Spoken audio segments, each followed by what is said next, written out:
Today's guest is Adam Chambers, a serial entrepreneur and the founder of Nurse Recruitment Experts, a business that has successfully sourced and hired tens of thousands of nurses for healthcare orgs. When you build a business that works, the natural founder instinct is to ask, what's next? You want to innovate, you want to expand, you want to chase the next big idea.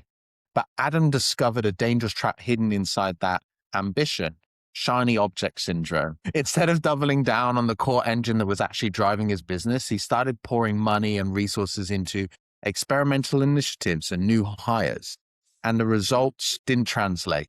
The new stuff wasn't returning, and worse, the core business actually started to suffer a bit because it had lost its leader's focus. Today, we're talking about the high cost of chasing shiny objects, or the discipline required to know when to kill an experiment, and why the most boring advice in business is often the most profitable.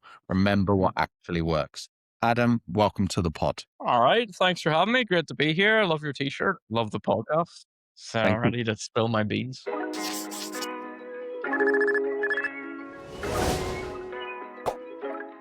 I appreciate it.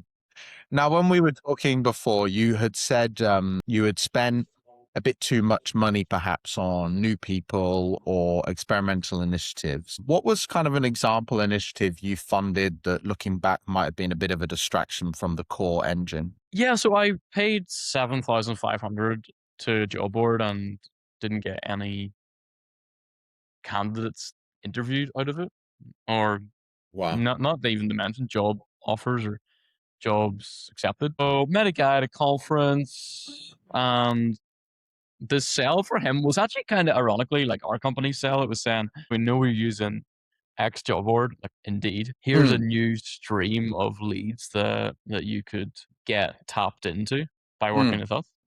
And I think when it comes to sales, in our company, we do this thing called the challenger sale, where you tell people what the reality is, you're kind of educating them, and then you make them think differently about the problem. Mm. That was my approach to this new job board, thinking, all right, so there's a group of candidates here, there's a group of candidates here. Why am I not tapping both groups? Mm. However, it didn't work. Like, I was locked into that 3-month contract. It's not loads of money for the grand scheme Oh. of things business, but 7,500 down the drain. They wouldn't let me get out of the contract. And I think they've almost folded. So the point is that I had a good thing going when it came to acquiring leads. I was Mhm. using Indeed, and I was using social media. What I realized after this experience and several others, which were quite similar, was for me, it's often better to double down and do better Mm. in the niche, the vertical, or the platform that's working on building your business, Mm. rather than imagining that you're going to feast off multiple platforms. Time out, guys. Lots of you are watching. Lots of you are learning from the founder fuck ups that we've all gone through. But please do me one little teeny favor and subscribe so that we can keep growing the channel and get more great founders on. Back to the episode. Yeah. So that was my learning. As a Yeah. small business, I mean, we just had 5 employees at that time. So Yeah. And I think even the 7.5K is still quite a bit of money when you're a small business to invest. Why did you decide originally to do that investment? Like, was there something that just excited you? Was it that you didn't have enough candidates and you were trying to fill a gap? Like, what kind of drew you to make that decision? yeah, I think we were underperforming for some clients, and our churn was frustratingly high. Hmm. I knew that the problem that we needed to solve was getting more Okay. candidates into our pipeline. So whenever I saw this new channel, I just thought that it logically made sense to Yeah. try it out. um, Sales comes into it as well. Like, whenever you meet someone and they persuade you, logic often can go out the window and emotions come in, and Yeah.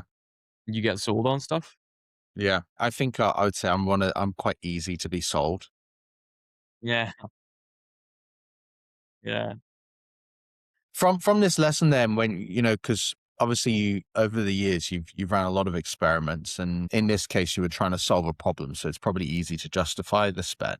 Like, what point did you realize that the returns just weren't worth it? And because you said you were locked in, um, yeah. They wouldn't let you exit, so you already immediately realized that this was a bad investment. Was it like the first month? Like, did it just happen really quickly? Yeah, it was probably in a couple of weeks when I looked in and saw a lot of leads, but none of them really were moving down the pipeline. Hmm. So it was probably at that point, like you just see the leads come in at the start and then you're happy, but you don't see them convert. So You get some good vanity metrics, basically. Uh, yeah. yeah. But the ironic thing about this is that maybe this was some sort of punishment, like my business for those clients where it wasn't working out. So we did healthcare recruitment, helping our clients source leads, so candidates from mostly outside of job boards, although this vendor was a job board. It worked for some that had a good offer and were in a good market and had a good recruitment team. But if one of those things were lacking, sometimes it didn't work. Mm. So I'm sure that our clients, the ones that were unsuccessful with us, maybe they felt the same way as what I'm talking about now, where we came in and said, we can get you a new flow, but ultimately weren't able to deliver on the promise. Mm. I don't think we should be too harsh on ourselves for doing these experiments. Maybe if I hadn't have done the experiments, I wouldn't have encountered the channels that did work. But I think it's just important to be aware that it can be Yeah. fallacy to think that more is always better rather than really getting good at what's been proven to work. Yeah. Yeah. Do you agree? No, no, I do agree. I think we still need to be doing the experiments to try and solve problems. Perhaps a bit more due diligence, hypothesis, on your hypothesis. But I think you do need to run experiments. Yeah. You also mentioned that you spent money on new people, right? Where were you when you started to invest in people? Where it went wrong? Where were you investing? Like, what part of the organization were you bringing in? Kind of senior gray hairs or scrappy young folks trying to tackle problems that maybe they weren't able to tackle? Like, well, what happened around the Yeah. hire? So it was a mix of both, really. It was. I think it's. I have examples of both where you think that again, going back to what's working when it comes to generating leads. Yeah, Often, for us at least, cold email campaigns and LinkedIn outreach perform better than having someone sitting with a phone and trying to cold call people. yeah, So we did hire a more, well, you could say a junior person to do that. And yeah, it didn't work out. And Mhm. the lesson again was that adding on things can be effective, but whenever it's outside of your ecosystem or outside of what like is currently working, Mm, that it can deflect the attention, it can distract things. yeah, It's like an opportunity cost of focus where you're not just losing the focus on what you're doing, but you're losing the compound effects of being focused for more time in yeah. the area that works. Yeah, I guess the tragedy, right? The real tragedy isn't really about the money, but it's actually the time and the focus, right? Yeah, And that taking away from, perhaps your campaigns or funnels that are working really well, moving them to something else will undoubtedly decrease the results because the lack of focus, right? yeah. When you've been going through these experiments and making these hiring choices and so on, and you came to that realization, was there like a specific moment where you're like, focus is probably required? We probably shouldn't be hiring outside of Mm. the status quo. Was there a realization for you? Yes, but also it's hard to learn from your Mm. mistakes. It's like being a gambler. I mean, business is about taking Yeah. risks and gambling, isn't it? So you're like, oh, maybe this time it'll work. So I'm not gonna necessarily follow all the advice I'm given today because it is necessary. But to your question, I think whenever we had clients and things weren't going well for them, and I had employed people to do the account management, so the client sent an angry email. Then my account manager got back to them with a kind of incoherent response in terms of Okay. spelling was wrong, like at the most necessary time to communicate correctly with someone. Like the spelling was wrong. Like the issues raised weren't responded to. It was like just changing the subject almost. And then you Yeah. realize that yeah, you need to have a hold over things and have a certain control over quality. Mm. It's not as simple as like outsourcing it. You know, when like whenever you run your own business, all the coaches are like, you need to offload tasks, which is true, but it's not as simple as just giving it to someone and they're able to do it. You have to train them and Yeah. have oversight on it I and always support them. I always coach around sort of $5 tasks and $500 tasks. Hmm. So to what your point is, I think dealing with a customer who's worth a lot of revenue and keeping them happy is more of a Yeah. $500 task. Whereas, doing some of the administrative work is more of the $5 task. And I think sometimes a lot of founders, they offload the uncomfortable things Mm. before they offload the things that they really should offload. You know what I mean? Like, Yeah. I meet a lot of founders who they'll offload sales, and it's like the first thing they want to offload. I don't want to do sales because it's uncomfortable, it's hard, a lot of no's, a lot of rejection. Yeah. But that's the lifeblood of the business. That's the fun. So no, I agree with what you're saying. Yeah. And with stuff like this, like say this account manager, this is a really good point. You would obviously hire this person, spent money on them, trained them, coached them. I'm going to assume eventually this particular individual didn't work out. When do you, I guess some cost fallacy starts to come in. And I see it with a lot of people where you hire Mm. someone, you've trained them, you spend a lot of time with them, and it's hard to like know when to stop spending that time, focus, and money when something's not quite working. And I think it's difficult as well for founders because we really believe in the people around us, or we see some potential. When do you have kind of any framework or way of operating now, or gut, that it's like, I know when to pull the plug on an experiment or a mishire, or anything like that? Yeah. So I mean, at the start nowadays, I try and define what am I going to get out of this and what's my goal, and I can adjust that goal as time goes on. But Yeah. if after 3 months, if I'm not hitting that, then I need to stay true to my initial planning. If it's causing me more harm than good in terms of Yeah. time spent or even emotions generated, and that's another influence decision. But I have realized that when it comes to hiring, the most important decision is choosing to hire someone or not. Like you need to really vet the people that you're interviewing. And I always like to ask Sam Ovens, Sam Ovens, yeah. He had a Mm. podcast where he was like, "Oh yeah, I ask everyone in an interview what was the last book they've read because I don't want to work with anyone that's never read a book." So I've been asking that one. Does help me kind of takes people aback a bit. Some Yeah. people you can tell that they're making it up. And then Yeah. the people that interest me at least are the people that are interested in things. Even if they haven't read a book recently, I want someone that can respond to that question Mm. and explain something along the same lines. Yeah. The person that says, "Oh, I don't know what to say. I haven't really read. I don't really like to read," and then they just stop. I don't really want them, but if they say, I haven't read something recently, but I have cycled 10 miles and I love cycling," Yeah. at least that's something. Like it shows that they're interested in things. Yeah, I agree with that. I mean, recruitment stops at us, right? It's that like you said, the decision, if you Hmm. made a bad hire and they don't work out, that's on you, right? I look at culture as kind of a really important hiring decision. And the way I look at culture is behaviors. So, normally you have like, 5 or 10, whatever values that the business should have. And then if communication is a value, Yeah. well, founders should be able to describe 3 or 4 behaviors that you would see from someone who lives up to that value. And then I Okay. use the expected behaviors as interview questions. And what I always find is that you need to get your candidate to go 1 or 2 layers deep into their explanation. If someone can only say surface level, Hmm. they haven't lived it. Do you know what I mean?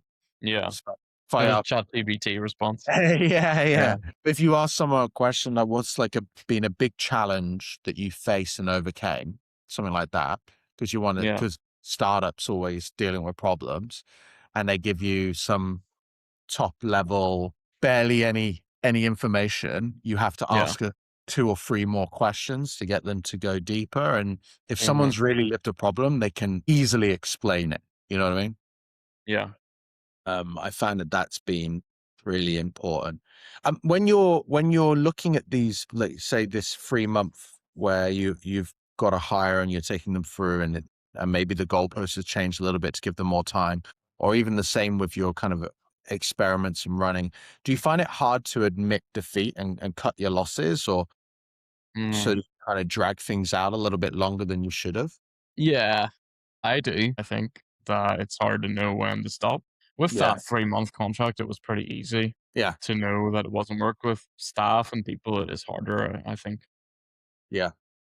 particularly if they're in kind of like the borderline of trying but not succeeding. Yeah. Which I think the point that ties this together is that the most important thing, if there is a most important thing, is what are you offering to the market? So what are Uh, you supplying? And then what does the market actually want? And what's the demand? This I mm. learned when I was like 14 in school in business study class. There's the Quiet supply demand. demand graph, yeah. And often it's simple to react to misalignment in that when there's not enough demand for your supply and to constantly push to try new things to make it work. But really, you have to look back at what are you actually offering and to whom. And no amount of good hiring or good investment in a lead source is going to fix a bad offer to a bad market or a good offer to a bad market. And that's the thing that a lot of people in recruitment are realizing right now, that they were doing really well during COVID and they're doing the same thing. They have the same business model and same team, everything, but the market has changed and it's now a bad market. So a lot of recruitment firms are really suffering currently because there's not demand for the work, and they could pay someone to do great sales outreach and it probably will help. It's not going to fix the bad market, and Yeah. founders need to be aware of that so they can Yeah. discern between when an idea or investment isn't working and when their offer to the market or the market they've chosen isn't working. So it doesn't matter how much fuel you pour on the fire of advertising jobs, but if the offer sucks, the job offer available isn't, Yeah. it doesn't matter if you pay 7.5K for a new source. It's kind Yeah, of like I'll give you an a example. big lesson. Go I'm on. in Guadalajara, Mexico right now. And one thing I really miss about back home in Northern Ireland is fish and chips. It's my Yeah. favorite food. There's probably like 5 fish and chip shops in my town of 30,000 people. Yeah. Let's get the cod supper. And a fish and chip shop opened in Guadalajara, Mexico. It was called Chippy Tea. But it sucks. Sorry. Well, I was really excited. I was like, this is great. I went, it wasn't as good as back home, clearly, but No. it was okay. I mean, it was fish and chips. It counted. And in this city of like 4.5 million people plus, was not popular. I mean, it closed within a few months. And I knew Yeah. that when I arrived, I was like, this place is going to close. I need to go here a couple of times. And that's because people in Mexico, they want to eat their food that's popular here to their palate. They want to eat like tacos. They want to eat birria. They want to eat Yeah. carne asada and other things. Yeah. But if you open a taco shop in Newton Ards, where I'm from, there's a town of 30,000 people in Northern Ireland, it's going to close as well. So the product you're offering to the market is essential, and no no amount of marketing for that fish and chip shop here would have saved it. I don't think, No. and people have to bear that in mind. Like we think we have ideas and that we're smart, but you need to engage with your market to understand what they actually want, Yeah. and your market, whatever that is also important. Who are you choosing to sell to? They need to have money and they need to have a problem that is not being solved currently at a cost effective Yeah. way where you Yeah. can come in and fix it. Yeah. I guess that comes down to like some of the boring parts of being a founder, like being kind of staying consistent in speaking to your customers. Cause I find that a lot of folks, they want to just tinker and build new Mm, ideas, products and new services. And then they go and ask the market if they're relevant rather yeah, than the less sexy thing and going and speaking to customers and being like, hey, is this a problem that you agree with? yeah, Time and time again. And I think it's because having, again, I was talking about it earlier, it's like it's uncomfortable, to speak to the market about your hypothesis, yeah, wi- first, because you're yeah. excited about your vision and your idea. Like the same Hmm. guy with that fish and chip shop guy is like, I want fish and chips. And so he opened a fish and chip shop. He probably didn't think and speak to the local Hmm. community. They'd be interested in salt and vinegar chips. Yeah, you got, what is that? Yeah, Such an amazing plethora of flavor, right? yeah. I get it. I actually think a taco shop would do well in your hometown, Oh, you maybe think? because Okay. we want You can make flavor. up for it. Yeah. No, we do need more taco shops in the north. Yeah. So how do you? Obviously, I know you still run experiments. You're still building team and hiring people and running. How do you structure kind of your time, your budget around how you innovate? And time sometimes is a budget, not just cash, so that we don't lose focus on the core parts of the business that are working. How do you do that now? So yeah, now I try scope out on a spreadsheet what is the return on investment going to be Mm, for this initiative. So for the job board example, the $7,500 job board, I really ought to have put, well, how many candidates am I going to try and get? How many interviews? How many hires? And like what yeah. revenue will that produce for me? And then kind of test the thesis to see if that's possible. Mm. Like run that by the salesperson. I don't know, maybe they won't be honest, but maybe get it written into the contract, like to say I need this amount by the first month. Yeah. So it's really been about attaching it to monetary outcomes, Yeah. even factoring in my own time as well in those monetary outcomes. Where if I'm doing a new project, if I'm going to be spending my time on it, not just to look at the subscription fee of the software, but what am I going to value my time at, and what could I Mm. make doing something else? And if the outcomes of this idea are less, then maybe rethink Yeah. actually putting the investment into it. Yeah. So kind of the framework now is you're kind of doing an internal business case for Yeah. for an innovation that you want to do, where we're looking at cost and ROI, time cost, and the cost of lack of action if you have taken that time away, right? Or the cost Yeah. of inaction if that time's taken away. Okay, cool. And you map that out into a spreadsheet, and within with your time, you give yourself like an hourly rate, or like how do Yeah. you? Yeah. Yeah. I think I did $100 an hour. It's That's just if I do it, cheap. well, there's times where I've earned a lot more than that, Yeah. but if I make it much higher, it does kind of make it hard to attain the goals. Okay. Or like yeah, that's always been a bit of a hard one for me, like valuing my time. Yeah. I I know people do that. Like they would say no to something if they're not earning an X amount per hour. Yeah. But for me, it was more of like a tracking like data point than Yeah. actually Well, being too strict about it.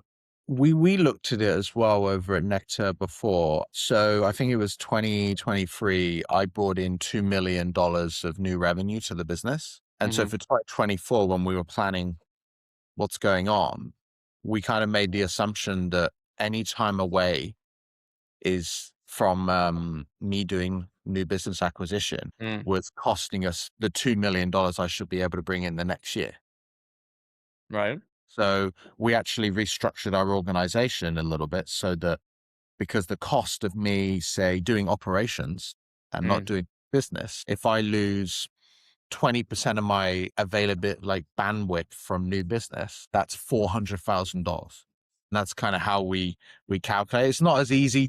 It's not as mm, black and white as that, obviously. But that's kind of what we looked at, the opportunity cost of me not doing sort of new acquisition versus doing operations was, hey, we could be losing this kind of revenue. Again, it's not as black and white, but yeah. I that's was the gonna say, closest like, I got. was it? I mean, what if you could have got someone that was better than you? Is there an opportunity cost of you doing it? Sure, You sure. mean? Historically in the business, we never found anyone that could. Mm, No one kind of was able to make it in that side of the business at anywhere near my level. But we could found people to do the operations at a standard that was acceptable. Again, it wasn't at my level, but the ROI cost of both, mhm, it was more applicable, you know? okay. Yeah. But yeah, I agree with the way you structure. So you're very much kind of internal business case now for these kinds of things. Do you do that as well when you're thinking about hiring someone? The same kind of framework of like costing out the ROI and the time cost and things, or is it more just for sort of experiments and innovation? Mm, no, well, yeah, I have applied that, like, across across areas. It's I was always scared to really do numbers. Yeah. Um, my kind of QuickBooks accounting platform was a mess. So once I got a handle on it, it did bring me a lot of internal peace. Yeah. And The ironic thing is, though, this goes back to my point about offers. It's not something that achieved more revenue or stopped declining revenue Yeah. being on top of the numbers. It's not a distraction because it is important, but the most important thing is the offer connects with the audience. Yeah. Supply and demand again. Yeah. Yeah. Um, couldn't agree more. I mean, you've got to be solving a problem or a need for someone, and that have the perceived, they have the perception that they need that. Sometimes perceived problems are more important to individuals than actual problems. Yeah. Yeah. Yeah.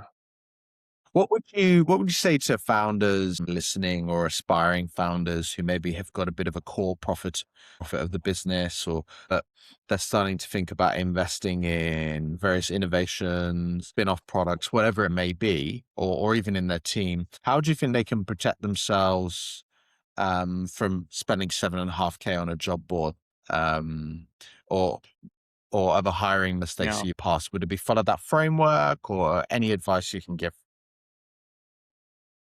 Yeah, my first piece of advice would be make sure you get paid. So I know I'm sounding like I messed up here, but We all like you, have. maybe we had $2 million revenue in 2022. Yeah.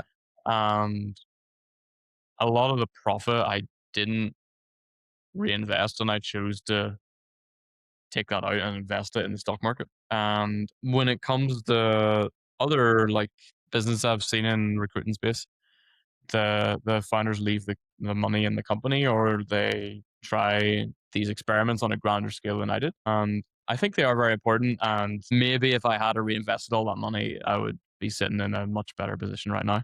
But Mm, it I think it does broaden your options or your fallbacks. yeah. And if you're able to have kind of a backup source of income even through taking profit out and put it into stocks. So I would say that, don't just chuck all your profit into growth if you're not getting paid because Yeah. less than what is it, like less than 2% of business, at least in recruitment, ever actually get sold. They just sort Yeah. of fade away with the founder whenever they leave. Yeah. So that's one. And when you're experimenting, maybe think about how some clients have treated you as a vendor, Mm, because often experiments will be done in collaboration with a vendor. So how have they asked for certain things in the contract, or how mm. have they negotiated with you in a way that let them get out of that contract? Learn from it. Learn from learn from those experiences, Yeah. and finally, just do the numbers before you go with something. Like gut is important. Emotions can get in the way Math. of High. maths. Yeah, Math. emotions are Math. better than maths, but Yeah. Yeah. I have two quotes. If it cannot be measured, it cannot be improved. And maths doesn't right, lie. I use those all the time. okay. Well, Adam, I really appreciate you coming on the pod, mate. Thank you for sharing Thank you. a little bit of your journey, and I'm sure folks can learn from you. Cheers. You're welcome. It's great to be on here. Uh, my wife asked me to say hello to you. I just told her about you. So Well, hello there. hello from Korea. See All right. I'll see you later. you later. Bye.